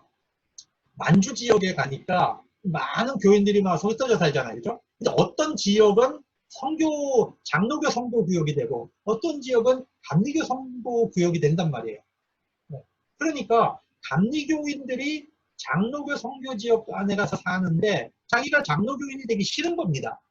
그래서 그 지역 안에서 감리교인들을 모아서 예배드린 거예요. 그러니까 우선 선교사로부터 분리하려고 한 것도 아니고 내가 감리교인인데 왜 지역이 장로교 선교구라고 해서 장로교 와야 되느냐. 우리끼리 예배 드리겠다. 그리고 예배 드린 게 바로 변성욱의 조선기독교입니다. 그러니까 이건 뭐 오늘날로 생각하면 문제될 것이 없는 그런 것들인데 그 당시는 선교사가 갈라놓은 선교지, 선교사가 컨트롤하는 제도교회 여기에 대해서 자치를 선언하는 분들이 자유교회입니다. 이분이 이제 최초로 이제 자유교회를 선언했던 전라북도 전주 지역에서 최준진, 최감진, 최대진 이제 3형제고요. 이분이 이제 대구에서 자치교회를 했던 이만진 목사입니다. 자, 그러면 이제 그것과는 조금 형태는 다르지만 조선족 기독교에 대해서 공부를 하겠습니다. 조선족 기독교는 평신도가 중심이 되고 목세자가 중심이 되는 게 아니고 일단 평신도가 제도교회 밖에서 신앙을 개혁하는 공동체 운동을 하겠다는 겁니다. 이거를 이제 영향을 준 사람은 일본의 이제 우찌무라 간조라고 하는 무교회주의 운동가입니다. 이 일본의 우찌무라 간조는 굉장히 이제 지성인인데요. 일본에 온 선교사들이 일본식 기독교가 아닌 서양식 기독교를 전파하는 것에 우찌무라 간조는 이것은 일본과 맞지 않다고 생각을 하고 우찌무라 간조는 이제 평신도들이 모여서 성경 공부를 하면서 신앙 공동체를 꾸려가는 그런 무교회주의 운동을 했습니다. 이분은 나는 두 개의 제의를 사랑한다 했어요. 하나는 지저스고 하나는 재팬입니다. 그러니까 재팬 민족주의 관점에서 이제 기독교를 받아들이려고 하는 그런 이제 운동이었죠. 그래서 우찌무라 간조는 실제로 일본 사람인데도 신당 참배 안 했습니다. 우찌무라 간조는 감옥에 들어갔어요. 네. 우찌무라 간조의 영향을 받았던 분이 우리나라의 이제 대표적인 인물이 이제 김교신 선생이죠. 김교신 선생은 이제 함흥 출신인데 일본에 이제 공부를 하러 갑니다. 그래서 동경에서 예수를 믿고 성결교회를 나갔습니다. 그런데 거기 가보니까 굉장히 이제 인격적이고 훌륭한 목사님이 계셨는데 교인들이 목사님을 모함해서 쫓아내는 걸 눈으로 직접 목격을 했어요. 그리고 나서 이 기성교회라고 하는 것은 문제가 심각하구나 그렇게 느낀 겁니다. 그리고 우찌무라 간조 선생을 찾아가서 성역 공부를 했어요. 그러면서 이제 제도교회 밖에서의 신앙생활, 무교회주의를 배웠고 민족을 사랑해야 되는 것과 성경을 사랑해야 되는 것이 분리되지 않는다는 걸 공부했습니다. 그리고 한국에 돌아와서 이제 조선을 사랑하면서 성경을 사랑하는 그것을 실천하기 위해서 성서조선이라고 하는 이제 성경을 해설하는 그런 이제 잡지를 자기 친구들과 함께 창간합니다. 굉장히 훌륭한 민족주의자입니다. 김교신 선생은. 자, 성서조선 2권에 이제 강조원에 이렇게 써 있습니다. 우리는 조선에 성서를 주어서 뼈와 근육을 세우고 혈액을 만들려고 한다. 어떤 기독교인들은 기도 생활을 강조하고 어떤 사람은 신비주의를 강조하고 어떤 사람은 조직 신학을 이제 강조하지만 우리는 성서를 조선해 주려고 한다. 이게 이제 자기들의 목적이었습니다. 42년 이제 성서조선이 이제 폐간되는데 일본 사람들에 의해서 마지막에 쓴 글에 보면 조화라는 이제 글이 나와요. 조화는 뭐냐면 그런 겁니다. 그 자기 집 앞에 그 우물이 있었대요. 그 이제 조그만 그 우물이 있었는데 그 우물이 굉장히 깊은데 거기에는 항상 개구리들이 몇 마리 있었던 거죠. 연못에. 우물보다 연못에. 근데 꽁꽁 얼어버려가지고 개구리들조차도 다 얼어 죽은 것처럼 보였어요. 너무 그해 겨울이 추워서. 그래서 이렇게 씁니다. 모든 것이 얼어버렸는데 어느 날 보니까 개구리 한 마리가 꿈틀거렸다. 아, 전멸은 면했구나. 그런 글을 씁니다.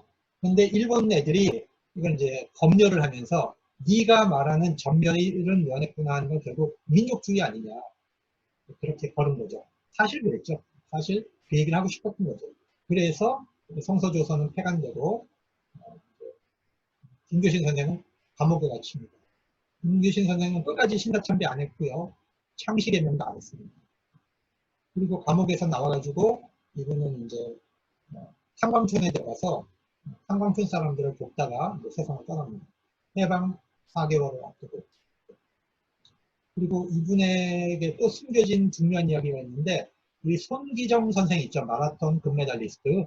손기정 선생이 양정 고보를 다녔는데 손기정이 마라톤 할 때에 그것을 지원하고 같이 자전거 타고 뛰어줬던 분이 바로 김교신 선생입니다. 그러니까 이분들은 교회는 제도가 있는 곳이 교회가 아니고 성도가 예배하는 곳이 교회다. 그리고 만인 제사장서를 중요없이 여겼고 평신도도 성경을 해석할 수 있다. 왜 묵상하는 걸 해야 되느냐 이런 거죠. 그러면서 조선적 기독교를 형성하려고 꿈꿨던 겁니다.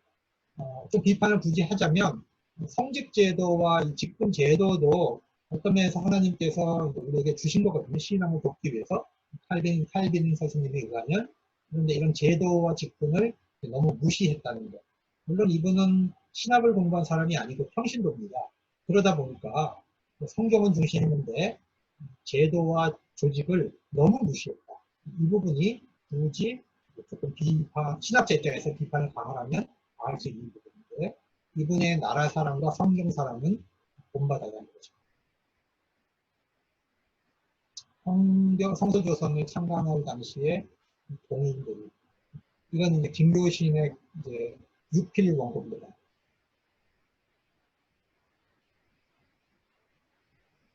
그러니까 최태용 목사도 이제 무교회주의자로 출발했는데 이분은 나중에 복음교단이라고 하는 한국적인 교단을 세우죠. 선교사로부터 수립해서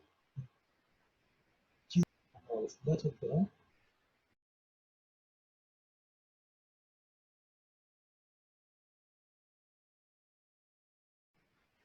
자, 3.1운동 이후의 기독교 형태가 초월적 신비주의 신앙의 형태가 부흥의 형태로 많이 나타났잖아요. 이것은 인간에게는 희망이 없고 하나님이 직접적으로 역사 개입을 해주셔야 된다. 입장이 강했죠. 그런데 지식인들은 그렇게 보지 않았습니다. 하나님은 역사를 움직이실 때 그래도 사람을 세워서 하신다. 그러니까 기독교인들이 계몽주의적으로 사회 참여해야 된다. 이런 입장이에요. 근데 이 시기에 1920년대 말에 이 계몽주의 사회 참여에 큰 영향을 끼친 운동이 세 가지가 있습니다. 공산주의자들이 그렇게 공격을 했습니다. 기독교를. 12월 태제라고 하는 걸 여러분들이 이제 읽으셨을 텐데 여러분 이 꼬민테른이라는 게 있었는데 꼬민테른이라는 건 뭐냐면 국제공산주의예요. 공산당이 어떤 그 국가별로 있는 게 아니고 그 당시만 해도 인터내셔널 국제공산주의가 어떤 지령을 내리면 그 집에서 다 따라서 한 겁니다. 그때 이제 한국에다가도 뭘 내렸냐면 다른 그 이제 민족주의라든지 종교단체와의 연합전선을 다 끊고 이제 프로레타리아주의적인 전선을 강화해라 뭐 이런 입장이에요. 그러니까 한국에서는 전혀 안 맞는 겁니다. 한국에서는 사회주의가 살아남으려면 민족주의하고도 손잡고 종교하고도 손잡고 그렇게 하고 살아남았어야 돼요. 근데 거기하고 손을 다 끊어버리면 일제로부터 그냥 곧바로 박해가 들어오죠. 이게 어쨌든 간 공산주의가 기독교를 공격했습니다. 두 번째, 일제 착취로 인해서 사회 경제적으로 너무 황폐했습니다. 우리나라가. 그때에 기독교는 이제 예루살렘에서 국제 선교 대회를 하면서 기독교 선교는 사회 참여를 강화해야 된다. 이런 입장이 이제 밝혀지는 겁니다. 그래서 한국 안에서도 사회 참여를 하려는 기독교가 이때 많이 생겨납니다. 일제하에서 기독교의 사회 참여는 실력 양성론이었다 그랬죠. 왜? 우리가 무장 운동을 할 수가 없습니다. 국내에서. 일제가 너무 강력하기 때문에. 그래서 국내에서는 실력을 양성하는 입장입니다. 근데 실력을 양성하려면 모델이 있어야 되죠. 일본을 모델로 삼을 수밖에 없는 거죠. 그죠? 그런데 독립의 희망이 없어지게 되면 그 일본을 모델로 삼았던 사람들은 어디로 갑니까? 결국에는 친일로 갈 수밖에 없죠. 대량주의와 사역주의로 갈 수밖에 없는 그런 이제 한계가 있었습니다. 예루살렘 국제성주협의회입니다. 1928년. 이때 한국에서는 IMCA 대표로 신은우 선생, YWCA 대표로 김한란 선생, 그 다음에 장로교회 정인권 목사, 감리교회 양주삼 목사, 장로교회 마페 선교사, 감리교회 노블 선교사.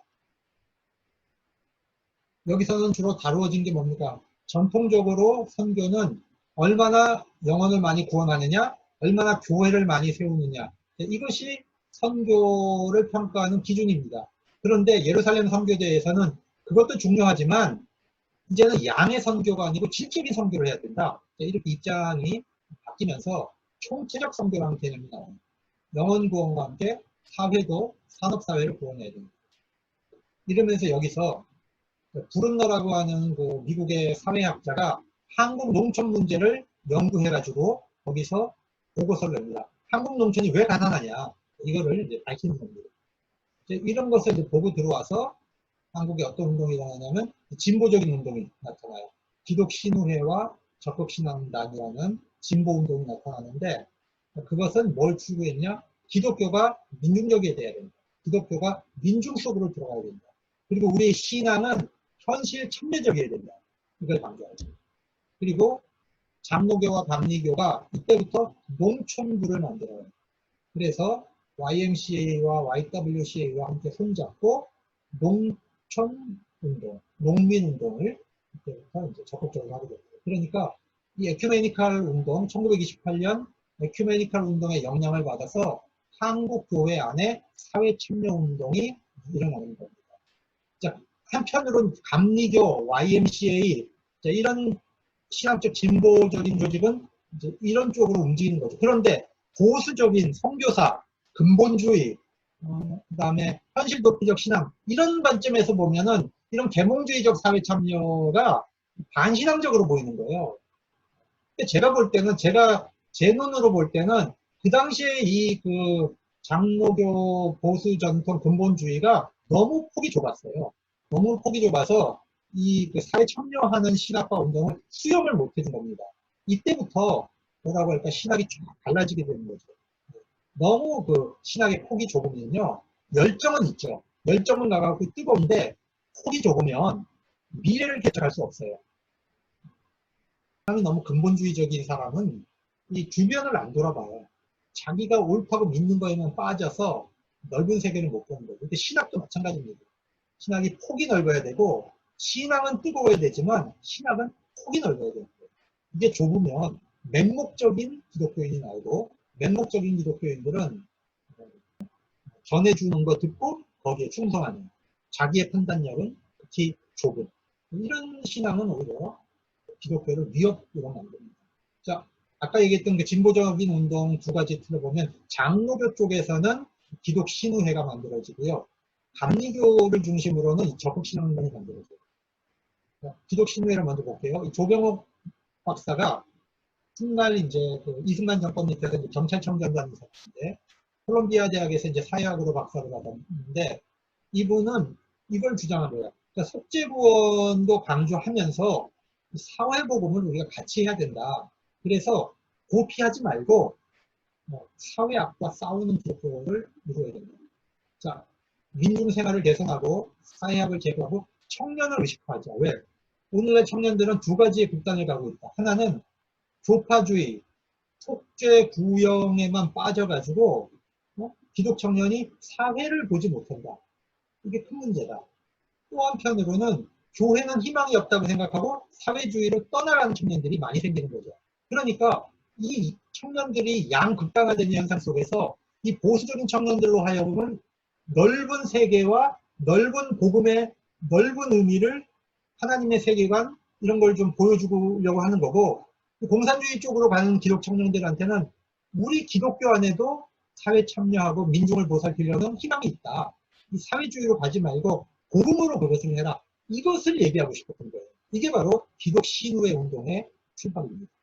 그런데 조병옥 박사는 반선교사 입장은 아닙니다. 반선교사 입장은 아니지만 사회 참여를 강조하고 청년의식화를 강조했던 그런 측면이 강합니다. 그런데 이 적극신앙단은 YMCA를 중심으로 해서 철저하게 반선교사 입장입니다. 여기에는 장로교와 감리교 사람들도 같이 섞여 있었고요. 이승만 박사를 지지하는 그룹입니다. 적극신앙단은. 이분들은 기독교의 민중화, 그 다음에 산업기관 시설을 기독교해야 된다. 그 다음에 조선교회에서 설립하다. 그래서 탈선교사 입장입니다. 이래서 적극신앙단과 기독신우의 차이는 적극신앙단은 반선교사입니다. 그런데 교계 쪽에서는 적극신앙단만을 비판합니다. 네, 급진적이라고. 여러분, 이 YMCA 중심 인물들인데요. 이분이 이제 수영기른 이분이 윤치호입니다. 윤치호.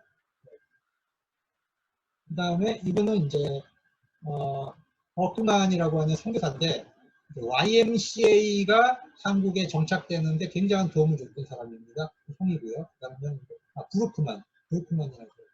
이 사람이 신우입니다. 이 사람이 YMCA 총무입니다. 네, 이승만계였죠. 이승만계. 그리고 이분이 이제 이상재 선생님입니다. 그 당시 1932년 NCC죠. 조선예수교 연합공회 NCC가 12개 사회신조를 발표하는데 12주고 이걸 왜 얘기하냐면 그 당시에 사회 참여를 하려고 하다 보니까 신학이 필요했죠. 사회 참여를 하는 신학이 필요한데 이 사회 참여 신학적 배경을 제공해 주는 게 바로 사회 신조라는 거예요. 우리가 믿는 신조는 우리의 영혼을 위한 신조만 있는 게 아니고 우리 사회를 위한 기독교 신앙 신조도 필요한 거죠. 오늘날 우리의 신조는, 우리 장로교 통합적 신조는 개인 영혼 구원의 신조와 사회를 향해서 우리가 어떤 신앙을 갖고 살아야 되는가 하는 것을 다 포함하고 있습니다. 여기 보시면 하나님을 아버지로, 인류를 형제로 이제 생각하면서 그리스도를, 기독이란 말은 그리스도예요. 그리스도를 통해 하나님의 사랑과 정의와 평화가 이루어진 것을 사회의 이상으로 삼아야 된다. 이렇게 얘기를 하고 있죠. 그리고 나서 이제 공산주의를 반대하는 거예요. 유물교육, 유물사상, 계급투쟁, 혁명수단, 이거 우리는 반대한다. 자, 어떻게 해야 되냐? 그럼 먼저 속죄 은총을 받고 변화된 인격자가 돼서 이 사회에 중요한 인물이 돼서 그 다음에 기독교 정신으로 세상을 바꿔가야 된다. 이런 차원으로 어떤 사회 신조를 NCC가 그 당시 예수연합공회가 이제 가르치는 겁니다. 그럼 이거 굉장히 중요합니다. 왜? 사회 참여의 신학이 없으면요, 우리의 사회 참여는 그냥 개인적으로만 이루어져야 돼요. 근데 이 개인적으로 이루어지는 건 천차만별이죠. 그렇기 때문에 어떤 사회 참여의 신학을 형성하는 것은 굉장히 중요한 일입니다. 그래서 최초로 사회주의가 공격하고 해외 에큐메니칼 운동의 영향을 받으면서 사회 참여의 신학을 최초로 시도했다는 것이 의미가 있고, 그 후에 농촌운동, 절제운동, 사회 사업운동 이런 것들이 전부 신학적 근거를 갖게 되죠. 그래서 남녀 평등 한다는 것, 여성에게도 교육을 이제 시켜야 된다는 것, 노동시간을 정해서 인권을 보호해야 된다는 것, 그 다음에 최저임금제를 만드는 것, 이런 것들에 대해 사회 문제에 대해서 교회가 입장을 표명하게 된 겁니다. 여기에 대해서 일제는 박해하고 보수교권은 사회 참여에 대해서 반대하는 운동이라고 하죠. 자, 이것이 이제 1930년대 모습이에요. 오늘날에도 이런 현상들이 오늘날에도 보수교단 안에 계속 지속되고 있죠. 그 사회 참여하면 안 된다. 이런 식으로. 신간의 신우회는 간단하게만 얘기할게요. 사회주의자들과 기독교가 손잡은 거예요. 왜? 개량주의자들이 나오는데 친일파들이 나타나서 민족운동을 두 개로 쪼개는 거, 친일화시키려고 했던 겁니다. 그러다 보니까 사회주의와 기독교가 손잡고 일제에 이제 저항했던 겁니다. 그런데 아까도 얘기했지만 코민테른의 12월 태제에 의해서 이 사회주의자들이 이제 이게 사실 신간의 주도해가거든요. 이성재 선생님이 돌아가신 다음에 그 다음에 공산당을 이제 검거합니다. 대대적으로 검거합니다. 일본 경찰이. 그러니까 더 이상 신간회를 주도해 갈 수가 없게 되죠. 사회주의자들. 그래서 신간회를 해소시키려고 합니다. 사회주의자들은 자기들이 주도할 수 없게 되니까 신간회를 깨버린 거죠. 근후에는 근데 여러분 조금 달라요. 근후에도 마찬가지로 기독교와 사회주의 여성들이 손을 잡고 한 거예요. 그런데 여기서 우리가 주목해 봐야 될 거는 근후에는 여성 단체잖아요. 그러니까 여성의 문제가 이념의 문제보다도 굉장히 강조되고 있다. 성차별 반대, 공건적 인습 타파, 조혼, 일찍 결혼시키는 거 애들. 그 다음에 부모들이 결혼하는 거 정해주는 거. 이거 반대하는 거죠. 그 다음에 인신매매, 공창 폐지. 이거는 기독교와 사회주의를 떠나서 여성의 문제이기 때문에 여성들이 반드시 싸워야 되는 문제. 그러니까 여러분 자본주의와 어떤 가난의 문제가 해결돼도 여성의 문제는 계속 남는 거죠. 그렇죠? 여기 보시면 농촌 부인의 인권, 그 다음에 공장에서 일하는 공업 구조 안에서 여성과 아이들의 인권, 이런 거를 이제 보호하려고. 자, 이게 왜 의미가 있을까요?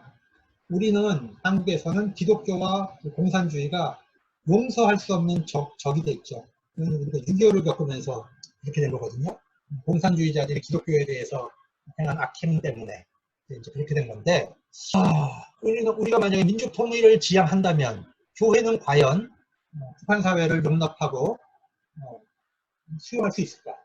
이념의 잣대로 차별하고 또 그렇게 되면 이제 어떻게 하나? 이런 여러 가지 생각을 우리가 할 수 있잖아요. 그죠? 교회가 진짜 사랑으로 과거에 공산주의였던 사람들을 포용할 수 있을까? 이런 문제들인데, 그랬을 때 기독교가 사회주의와 역사 속에 한번 손을 잡고 민족적인 문제로 항의를 놓고 함께 일해봤던 경험이 있다고 하는 것, 그건 역사적으로 굉장히 중요한 의미가 있는 거죠. 농촌운동을 할 수밖에 없었어요. 왜?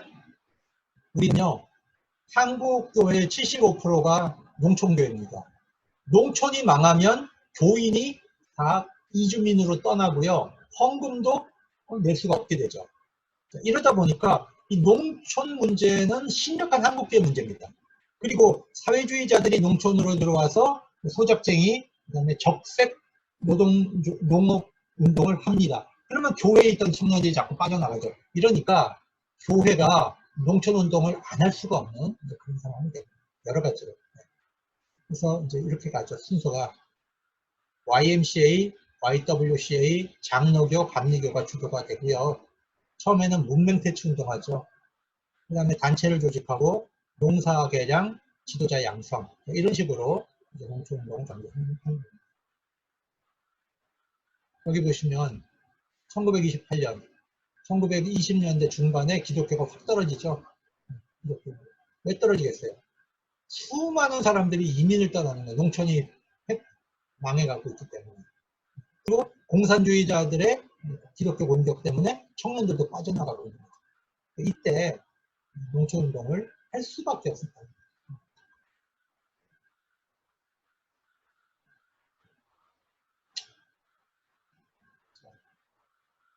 민중들의 이제 저항이, 일제에 대한 저항이 이제 많이 일어났는데, 이런 저항들의 그 뒤에는 항상 사회주의 운동이 있었습니다.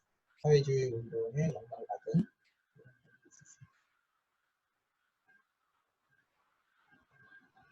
YMCA는 이제 여성들이 농촌 운동하는 거죠. 근데 이제 그 지도자는 김알란, 홍병선, 김필래 이런 분들인데, 덴마크를 보고 와서요, 덴마크식 이제 농촌 사업을 한국에도 해보려고 그렇게 시도를 했습니다. 그래서 똑같이 문명태치입니다. 한국인들은 일단 가르쳐 글을 배워야죠. 그 다음에 민족의식을 가르치고 농촌 여성을 이제 양성하는 이런 운동을 합니다. 그 다음에 8개 마을을 뽑아서 YWCA 지도자가 들어가서 거기에 농촌 운동을 하는데, 거기에 이제 굉장히 중요했던 인물 하나가 이제 최용신이라는 분이에요. 최용신은 이제 옛날 그 상록수라는 소설의 주인공인데 혁성신학교 이제 신학생이었고, YWCA 농촌운동의 일환으로 수원에 어떤 농촌마을로 들어가서 거기서 어린아이들을 가르치면서 살다가 30대 젊은 나이로 요절하죠. 그래서 이제 최용신의 이야기를 중심으로 해서 신훈이라고 하는 소설가가, 그 당시에 동아일보 기자였는데, 상록수라고 하는 소설을 씁니다.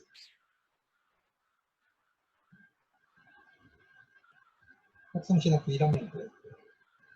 지금은 이제 감리교신학대학이죠. 혁성신학교. 이거는 이제 숭실 전문 안에 이제 농업부를 둬가지고 농촌운동을 하는. 이때 그 미국 YMCA에서 이제 그 농촌 전문 지도자들을 이제 한국 YMCA로 많이 보냈습니다. 그래서 이 사람들이 한국의 이제 농촌 문제, 이제 개량, 농지 개량, 뭐 이제 소득 증대, 또 기계, 이렇게 농기구 향상 이런 작업들 하는데, 농촌 문제 가장 본질적인 문제는 식민지 착취예요. 식민지 착취입니다. 그러니까 식민지 착취 문제가 해결 안 되고는 농촌의 가난의 문제는 사실 해결될 수가 없는 문제거든요. 농민들에게 땅이 없는데 어떻게 가난이 해결되겠습니까? 그죠? 본질적인 문제는 사실 식민지 해방 투쟁이죠. 그런데 이제 기독교는 식민지 해방 투쟁까지는 얘기를 못 하는 거예요. 그러니까 이런 이제 개량주의적인 차원에서 계몽운동 수준까지 일을 못한 거죠. 그러니까 이제 사회주의자들은 기독교의 이런 여러 가지 사업들을 개량주의다, 일본과의 타협해서 하는 거다, 본질적인 거는 식민지 해방이지, 이렇게 농사해갖고 농민들이 잘 사냐, 어차피 일본 애들이 뚝 뺏어가지 않냐, 그러니까 민족 해방에 나서라, 이제 이런 식으로 사회주의 쪽에서 이제 기독교에게 얘기를 했던 거죠. 사실은 그 말이 일리가 있습니다. 이제 개량주의라는 한계는 분명히 있어요. 그러나 그럼에도 불구하고 기독교가 아무것도 안 할 수는 없잖아요. 개량주의 운동이지만 농촌 운동이 이제 굉장히 큰 영향력을 발휘하고 파업을 한 거죠.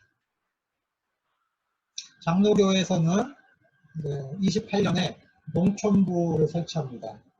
정인과 목사가 이제 부장이 되는데, 여기 보시면 1930년 10월 달에 이제 농촌주의를 제정합니다. 농촌주의. 학교 만들고, 위생사업, 농촌조합. 33년에 이제 배민수 목사가 이제 농촌부 부장을 맡습니다. 근데 일제가 1938년에 농우회 사건이라는 것을 일으켜서 농촌운동 지도자들을 다 검거합니다. 이래서 장로교 농촌운동도 축소되게. 이건 이제 배민수 목사님인데, 우리나라 이제 장로교 쪽의 농촌운동 지도자죠. 일단 절제운동 뭘까요? 절제운동. 절제운동이라고 하는 것은 뭘까요? 우리가 이제 함부로 사용하던 것들, 우리가 이제 우리의 몸과 삶과 정신을 함부로 쓰던 것을 그렇게 함부로 쓰지 않고 다르게 사용한다는 의미가 있는 거죠. 그래서 한국 교회의 신앙 훈련은 굉장히 이제 금욕적 측면이 있죠. 술, 담배 안 하고, 그 다음에 이제 청빈하고 가난하게 살면서 깨끗하게 사는 것, 그 다음에 절제하는 삶, 선비적 절제, 이런 것이 굉장히 결합돼서 동양적인 차원에서 한국 교회 신앙 훈련은 굉장히 이제 이런 절제 운동과 신앙 운동이 결합이 되게 됩니다. 일제가 우리나라의 경제를 침탈하면서 우리나라 국민들을 정신을 망가뜨리기 위해서 아편을 합법화했어요. 아편. 아무 데서나 아편을 합법할 수 있겠습니다. 근데 공창을 만들어서 젊은 청년들, 한국 남자들의 그 윤리를 엉망으로 만들기 시작했습니다. 그 다음에 술, 담배를 어린아이들한테도 팔았어요. 그러니까 아주 어린 아이들조차도 술, 담배 하는 것을 막는 법이 없었습니다. 일본 애들이 그걸 안 한 겁니다. 왜? 망가뜨려야 되니까, 한국 애들을. 이런 것들을 일제가 식민지 정책의 차원에서 비윤리적이고 비도덕적인 행위들을 한 겁니다. 그러니까 한국 교회는 이런 부분을 막아야 될 책임이 있는 거죠. 그래서 금주, 금연, 아편을 금지시키고 공창을 폐지하고 소비를 절약하고 우리의 삶을 개선하려고 했던 겁니다. 그래서 이 절제운동을 여러분들이 단순히 윤리로 보면 안 됩니다. 우리 절제운동은, 우리 선조들이 했던 절제운동은 단순히 윤리로 보면 안 되고, 첫 번째 무슨 의미가 있었어요? 그건 신앙인의 삶의 문제였습니다. 신앙인의 경건의 문제였습니다. 절제운동은. 두 번째로 이 절제운동을 통해서 애국을 해야 된다. 일본 상품 마구 쓰지 않고, 자, 아끼고, 우리가 경제 살림을 바꿔야 돼요. 그래서 애국적인 의미가 들어있어요. 세 번째로는 여성 해방운동의 의미가 있습니다. 여러분, 술 먹고 담배 피고 아편하는 사람들이 가정을 위해서 살겠습니까? 안 그렇거든요. 도박하고, 이러면 술 먹고 도박하고 잃고 오면 집에 와서 후터하고 화풀이하고 아이들은 학교 안 보내고, 이러면 그 가정이 엉망진창이 되죠. 그러니까 여성들 입장에서는 이 절제운동이 결국에는 여성과 아이들을 보호하는 운동이 됐던 겁니다. 그러니까 이 절제운동에는 세 가지 의미가 있다고 했습니다. 첫 번째, 신앙의 의미. 두 번째, 애국의 의미. 세 번째, 여성해방의 의미가 있었습니다. 이런 절제운동에는 색동옷 입기 같은 것도 있어요. 색동옷 입기. 그럼 여러분 한번 생각해 보세요. 왜 색동옷을 입기를 했을까요? 또 하나 중요한 게 공창 폐지 운동, 공창 폐지 운동. 그 다음에 교회가 이 미성년자, 우리 어린이들이 술 먹고 담배 피는 것을 법으로 금지하도록 하는 조항을 교회가 앞장서서 운동합니다. 이런 것들이 절제운동에서 중요한 측면이죠. 이건 이제 구세군에서 금주호라고 하는 것을 냈네요. 우리나라 기독교 여자 절제회가 생긴 것은 틴링이라고 하는 세계 기독교 여자 절제회 지도자가 들어와서 전국적으로 강연을 하고 다니면서 이 운동이 우리나라에 정착을 하게 됩니다. 그래서 1928년에 가면 53개 지회가 있었고 3,000명가량의 이제 회원이 있었다고 합니다. 이 사람들이 주로 무슨 일을 했느냐? 계몽을 하는 거죠. 서적을 발표하는 거. 그 다음에 미성년자가 음주, 흡연하는 것을 못하도록 막고, 공창 폐지 운동을 하고, 성교육을 하고, 물산 장려를 하는 이런 운동들을 여성들이 했습니다. 한번 여러분 읽어보실래요? 어떻게 읽으시면 됩니까? 무시 맞이 먹을 술입니까? 아닙니다. 거꾸로 읽어야 됩니다. 술을 먹지 마시오. 있습니다. 술 먹은 사람은 이렇게 된다는 거죠. 이 사람 어떤 사람이지? 독한 술을 마신 사람입니다. 이 사람은. 그 다음에 여기 보면 남같이 살으려면, 남보다 앞서려면 술을 먹지 마시오. 자, 이게 평안부터 영변에 붙어 있었던 금주운동의 표시입니다.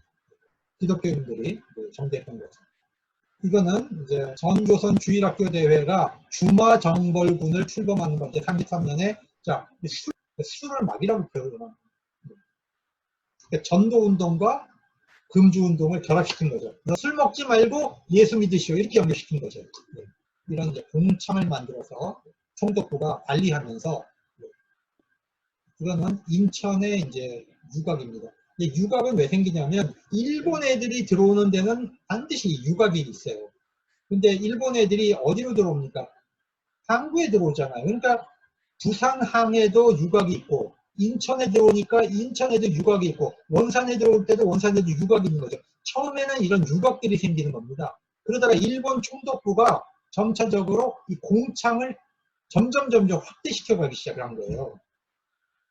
이건 이제 1930년대에 평양의 기생학교인데 먹을 것 없는 그 딸내미들이 팔려오는 건데 먹을 게 없어서 농촌에서 농촌의 가난 때문에 이런 여성들이 피해자로 발생을 하고 이 피해자들을 싼 가격으로 공창제도가 운영이 되는 겁니다. 제가 이제 이걸 박사 논문 쓰면서 이 부분을 좀 연구를 했는데 이렇게 팔려온 아이들이 4년 정도 지나면 완전히 망가집니다. 사람이. 남자도 이제 절제회를 만들었는데요. 남자들도 이제 비슷한 일을 합니다. 금주 금연, 그러니까 공창 폐지하는 운동, 그 다음에 미성년자가 담배 피고 술 먹는 거를 막는 운동.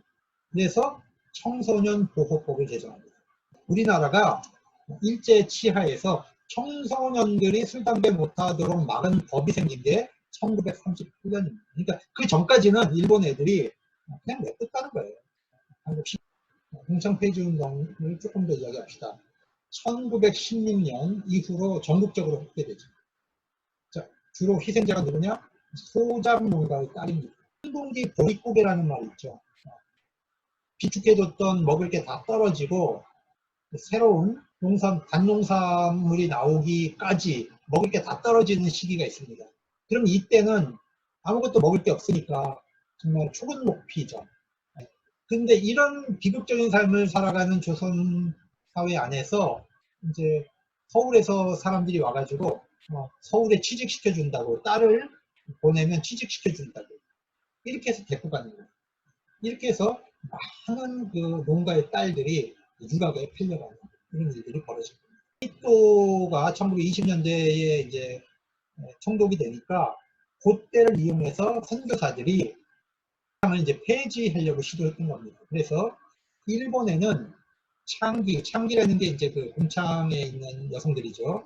이 창기들이 자기가 이제 자기가 몸담고 있는 그 업소에서 빠져나오고 싶으면 경찰서에 가서 자기를 신고하면 됩니다. 일본 법은 그래요. 내가 이제 그만하겠습니다. 그러면 경찰서에서 그걸 빼주는 겁니다.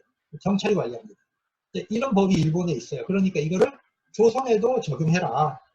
선교사들이 요구한 거죠. 그렇게 해서 조선에 적용을 해서 공창에 끌려가 있는 여성들을 선교사들이 데리고 나오려고 한 겁니다.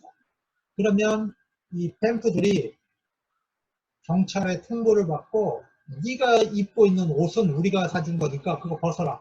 이런 식으로 하는 거예요. 경찰서에서 팸프들에게 협박할 수 있는 기회를 주는 겁니다. 그러면 다시 끌려가. 이런 여성들이 선교사들이 옷을 다 준비해가요. 아이들이 입을 옷까지 다 준비해서 그 현장에서 애들 옷 갈아입혀가지고 데리고 나오고 막 이런 일들이. 그걸 제일 먼저 한 사람은 호주 여성교사. 호주는 여성교사들이 많았습니다. 선교사의 3분의 2가 여성이었거든요. 그러다 보니까 여성 문제에 굉장히 민감한 이제 그 의식을 가지고 있었습니다.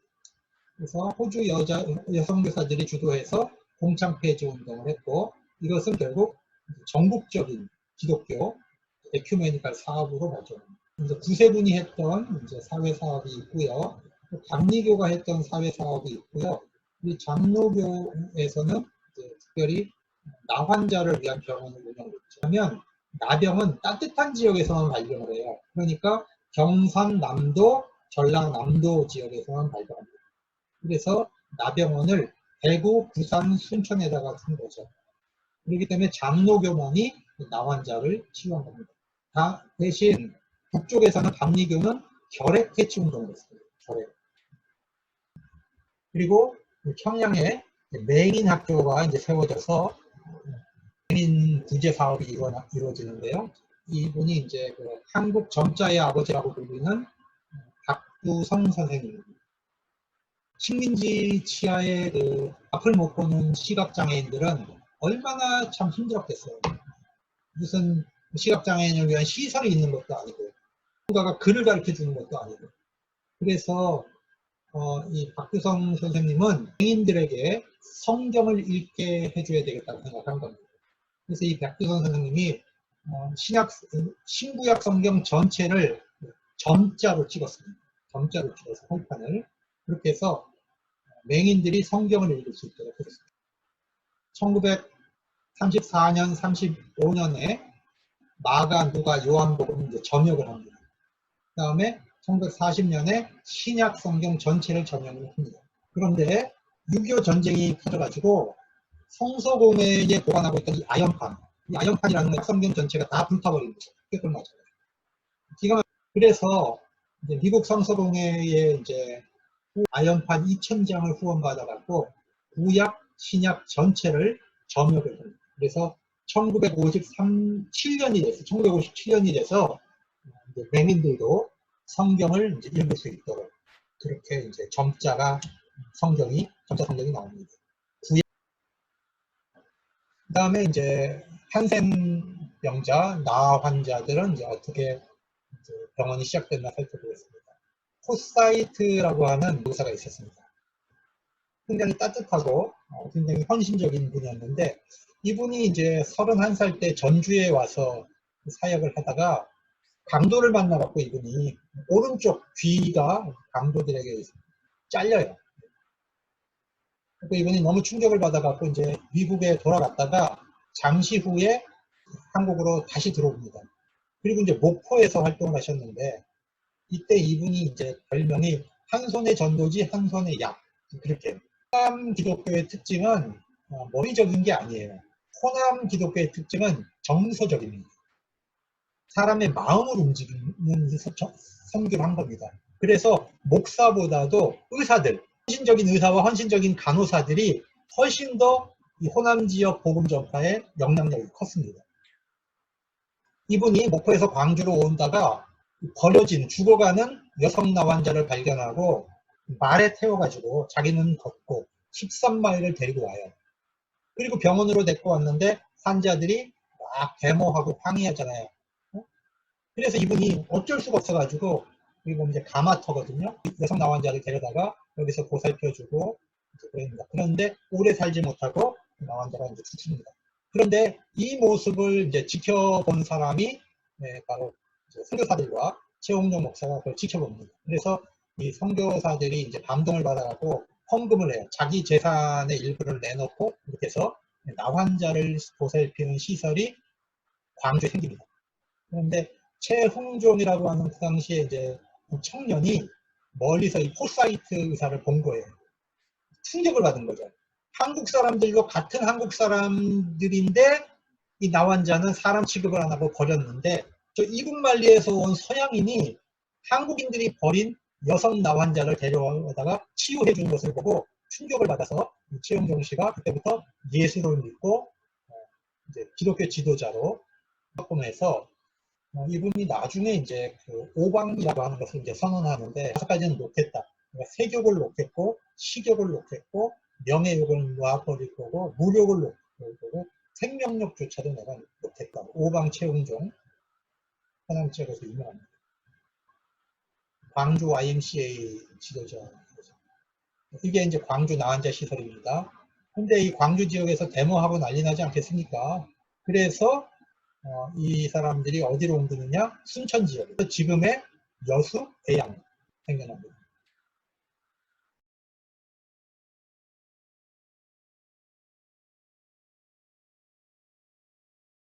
희년잔치는 아까도 얘기했지만 1934년, 1935년이면 선교사가 온 지 50년이 되는 가장 기쁜 날이어야 합니다. 그러나 이때 한국교회는 보수진보 싸움, 서북 비서북 싸움, 장로교와 감리교 사이의 갈등 이런 것이 극대화되면서 한국교회가 이렇게 기쁘지 않은 희년을 맞게 된 겁니다. 앞에 선교사가 이제 이런 얘기를 합니다. 조선교회 형제여, 40년 전에 전한 복음 그대로 전파합시다. 다른 복음 전하면 저주를 받을 것이요. 말할 기회 많지 않은 때는 딴 복음 전하지 말기를 간절히 바랍니다. 그러니까 앞에 선교사님 같은 경우에는 본인이 가지고 들어오셨던 이제 보수적 개혁주의, 그 다음에 그 복음주의적 관점, 자 이런 것을 한국교회가 계속 지켜야지 뭐 어떤 새로운 학문적인 거, 뭐 이런 거, 새로운 신학 사상 이런 거 받아들이지 말라, 뭐 이렇게 얘기하는 거예요. 근데 이제 본인은 충정으로 하셨겠지만 공부한 사람들의 입장에서 보면은 아니 그럼 한국 교회는 맨날 선교사 밑에 있는 노예냐, 이렇게 이제 비판할 수 있는 측면도 여기서 충분히 생깁니다. 그래서 신앙의 열정과 어떤 학문과 그 변화하고 있는 세계를 이해하는 것은 항상 두 가지가 같이 움직여야지 받아들인 그 어떤 보수적인 신앙적인 틀만을 가지고 변화하고 있는 세계를 다 커버하는 선도를 할 수가 없기 때문에 우리가 신학은, 저는 그렇게 생각해요. 신학은 열려있고 넓어야 됩니다. 다만 그리스도를 향한 헌신은 변치 말아야 한다고 생각합니다. 희년 활동을 하고 있는, 희년 집회하고 있는 모습입니다. 감리교에서도 50주년 기념비를 세운 것입니다. 오늘의 모든 강의를 마치도록 하겠습니다.